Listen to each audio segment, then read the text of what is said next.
নমস্কার বন্ধুরা, আমি তনিমা আবার একটা মিনি ব্লগ নিয়ে তোমাদের কাছে চলে এলাম।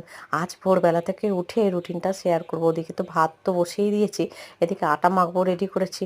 আর এখন 5:30 বাজে, মেয়ে উঠে গেল, হাজব্যান্ডও উঠেছে একটু আগে। আলু ভাজা করলাম আর এদিকে পেঁপে আলুর একটা তরকারি করছি। আর যেহেতু মেয়ের এক্সাম চলছে আর কি, তো সকালে রান্নাবান্না খুবই হালকা পাতলা করি। এদিকে ভাতও হচ্ছে আর এই যে ধোঁয়া হচ্ছে তো বোঝা যাচ্ছে না। মেয়ে আর হাজব্যান্ড ব্রাশ করতে লেগেছে আর আমি এদিকে রান্নার তো একদম শেষ পর্যায়ে, প্রস্তুতি একদম তুঙ্গে। কারণ এই সময়টা অনেকটা ব্যস্ত থাকে। এরপরে মেহেজাও একটু বড় হয়েছে বলে একা একাই ব্রাশ করে নেয়। ওকে মিষ্টির জলটা খাইয়ে নিয়েছিলাম, তারপরে একটু বসে কার্টুন দেখছিল। আর আমি এদিকে দেখো ভাত, পেঁপের তরকারিও হয়ে গেছে, আলু ভাজা নিয়ে চলে এলাম। মেয়েকে খাইয়ে দাইয়ে নিয়ে চলে এলাম ছাদে। ও একা একা তো ড্রেস পরছে। হাজব্যান্ড সকালে স্নান করে উঠে আর এই যে উপরে গাছে একটু জল দেয়, তুলসী থানটা ধুয়ে দেয়, দিয়ে ঠাকুর প্রণাম করে তারপরে একেবারে নিচে যায়। একটা সংসার তখনই পরিপূর্ণ হয় যখন সেই সংসারের মধ্যে দুজনের মধ্যে পারস্পরিক বোঝাপড়াটা ঠিকঠাক থাকে। পারস্পরিক বোঝাপড়া একটা সংসার সুন্দরভাবে চালনা করার জন্য ভীষণ দরকার। যদি আমি এক ভাবি, হাজব্যান্ড এক ভাবে, দুজনের মতো পার্থক্য হয়, সেখানে কিন্তু সংসারটা ঠিকঠাকভাবে চালনা করা খুব মুশকিল হয়ে পড়ে।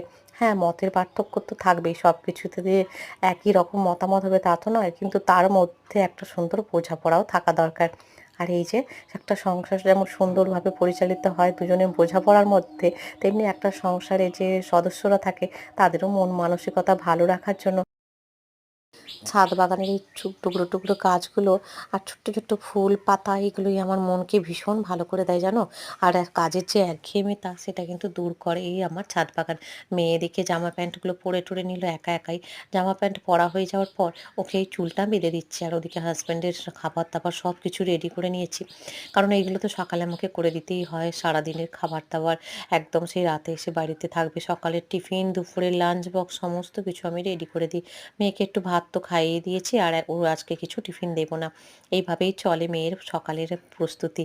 আর যখন পরীক্ষা চলে তখন তো একটু তাড়াহুড়োটা বেশিই থাকে। তবে একটাকে টিফিনগুলো মেয়েকে দিতে হয় না, কারণ ওর তো তাড়াতাড়ি ছুটি হয়ে যায়। বাড়িতে এসে আবার খাওয়া দাওয়া করবে আর কি। তোমাদের সাথে ছোট্ট ছোট্ট ভিডিওর মাধ্যমে আমার মনের কথাগুলো আমি শেয়ার করি, এবং তোমাদের সেগুলো কেমন লাগে তোমরা অবশ্যই সেগুলো কমেন্ট বক্সে জানিও। আজ ভোরবেলা থেকে উঠে সকালের সমস্ত কিছু কাজকর্ম, মেয়ে স্কুলে যাওয়া পর্যন্ত তোমাদের সাথে শেয়ার করলাম। আর তোমাদের কেমন লেগেছে সেগুলো জানাবে। আর সংসারে এই যে এই ছোট্ট ছোট্ট কাজগুলো, এগুলো আমাকে ভীষণ আনন্দ দেয়।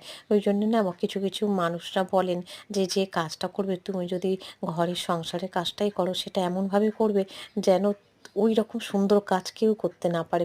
জানি না আমি কত সুন্দর করতে পারি, কিন্তু চেষ্টা করি সুন্দরভাবে করার।